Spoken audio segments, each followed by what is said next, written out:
حواس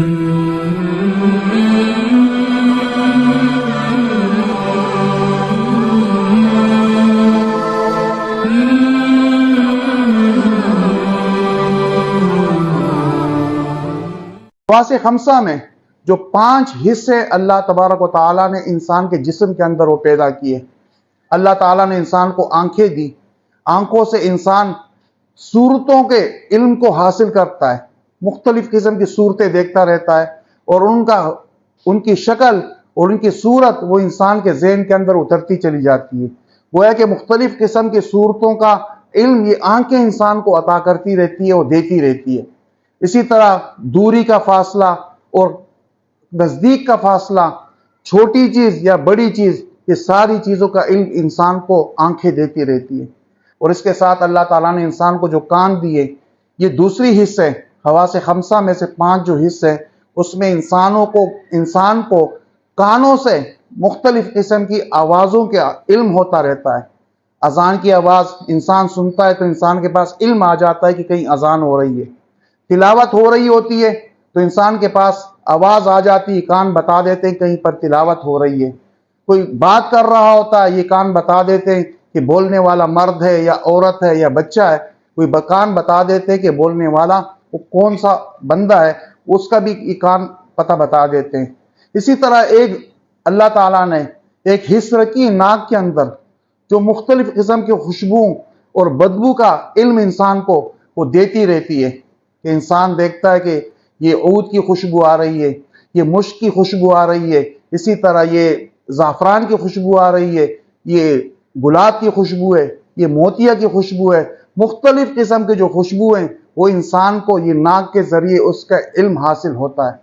اور ایک ذریعہ اللہ تعالیٰ نے پھر انسان کی زبان پر رکھا ہے، وہ ذریعہ وہ چکھنے کا اور ذائقوں کا علم ہے. انسان کی زبان پر جب کوئی چیز رکھی جاتی ہے، انسان کے سامنے اگر چائے کا کپ رکھا ہوا ہے، وہ یہ نہیں بتا سکتا اس کو دیکھ کر، اس کو سونگھ کر کہ اس کے اندر چائے کے اندر چینی زیادہ ہے یا کم ہے، یا ڈلی گئی ہے یا نہیں ڈالی گئی ہے. لیکن جیسے انسان اس کے ایک قطرہ اٹھا کر زبان پر رکھتا ہے، فوراً یہ زبان بتا دیتی ہے کہ اس میں تو چینی بالکل نہیں ڈالی گئی، یا چینی زیادہ ڈل گئی ہے، یا اس کے اندر بالکل میانہ روی سے اور درمیانی قسم کی چینی ڈلی گئی ہے. یہ انسان کو اس چیز کا علم یہ زبان عطا کرتی ہے. اور اس کے علاوہ اللہ تعالیٰ نے انسان کے پورے جسم کے اندر اور بالخصوص ہاتھوں کے اندر ایک لمس کی قوت رکھی ہے کہ انسان کسی چیز کو ہاتھ لگاتا ہے تو یہ حس بتا دیتی ہے کہ یہ چیز سخت ہے یا نرم ہے، یہ کھدری ہے یا یہ ملائم ہے. اس کا علم انسان کو اس حس کے ذریعے، یعنی ہاتھوں کے حس کے ذریعے انسان کو ان چیزوں کا علم ہوتا ہے. اور اسی طرح انسان کے پورے جسم کے اندر اللہ تبارک و تعالیٰ نے ایک حس دوڑا دی ہے کہ انسان کو کہیں مچھر بھی کاٹتا ہے، کہیں جو ہے نا کوئی اور چیز چھوٹی سی چھوٹی چیز کاٹتی ہے تو انسان کو فوراً اس کا ادراک ہو جاتا ہے کہ فلانی جسم کے فلانے حصے پر کسی چیز نے مجھے کاٹ لیا، ہاتھ فوراً اسی طرف چلا جاتا ہے. تو یہ جو حواس خمسہ ہے، علم حاصل کرنے کا پہلا ذریعہ، یہ 5 حصے اللہ تعالیٰ نے انسان کے جسم کے اندر اور انسان کے اعضاء کے اندر، گویا کہ باڈی کے تمام پارٹس کے اندر اللہ تعالیٰ نے علم کا ادراک کے ایسے اعضاء رکھ دیے جو انسان کو مختلف چیزوں کا علم دیتے رہتے ہیں. گویا کہ انسان کو اگر دیکھا جائے تو سراپا مجسم یہ علم کے حصول کے لیے اللہ تعالیٰ نے گویا کہ پیدا کیا ہے. انسان کو علم ہی کی وجہ سے اللہ تعالیٰ نے فرشتوں کے اوپر فوقیت دی اور اس کو مقام عطا کیا.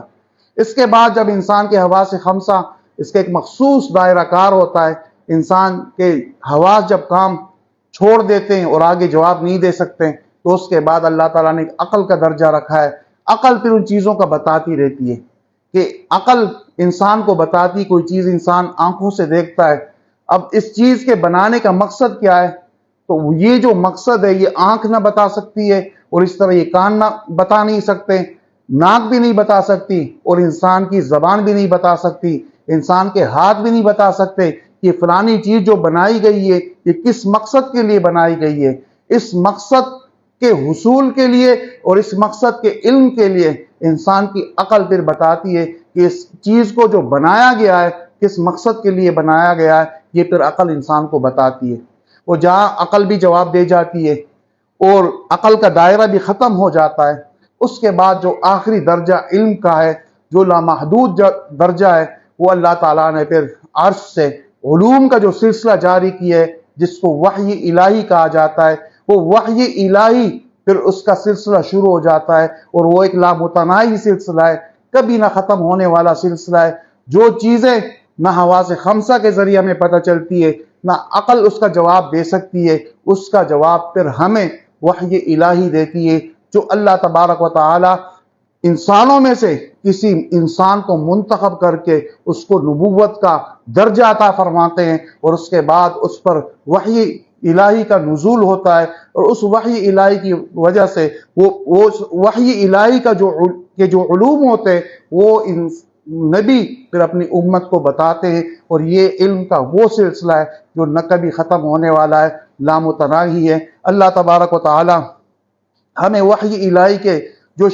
شریعت ہے اور اللہ تعالیٰ نے اس کو نازل کیا ہے، اس کے مطابق اللہ تعالیٰ ہمیں اپنی زندگیاں گزارنے کی توفیق عطا فرمائے۔ مختصر یہ کہ انسان کو تمام مخلوقات میں عظمت ملی ہے اور عزت اور مقام جو ملا ہے وہ علم کی وجہ سے ملا ہے۔ علم کو حاصل کرنے کے ذرائع اللہ تعالیٰ نے 3 پیدا کیے ہیں۔ پہلا اس میں حواس خمسہ ہے، جو انسان کے اعضاء کے اندر اللہ تعالیٰ نے وہ حص رکھ دی ہے، اور دوسرا درجہ اس کے بعد انسان کی عقل کا ہے، اور تیسرا اور آخری درجہ وہ وحی الہی کا ہے، جو اللہ تعالیٰ وحی نازل کرتے ہیں اور فرشتے کے ذریعے سے وہ نبی تک پہنچتے ہیں، اور نبی کے ذریعے سے پھر وہ امت تک پہنچتے ہیں۔ یہ تمام کے تمام انبیاء اکرام علیہ السلام جو دنیا میں تشریف لائے، اس وحی کے ذریعے انہوں نے امت کو تعلیمات سے روشناس کرایا۔ اللہ تعالی ہمیں ہم سب کو دین محمدی صلی اللہ علیہ وسلم کے مطابق اپنی زندگیاں گزارنے کی توفیق عطا فرمائے۔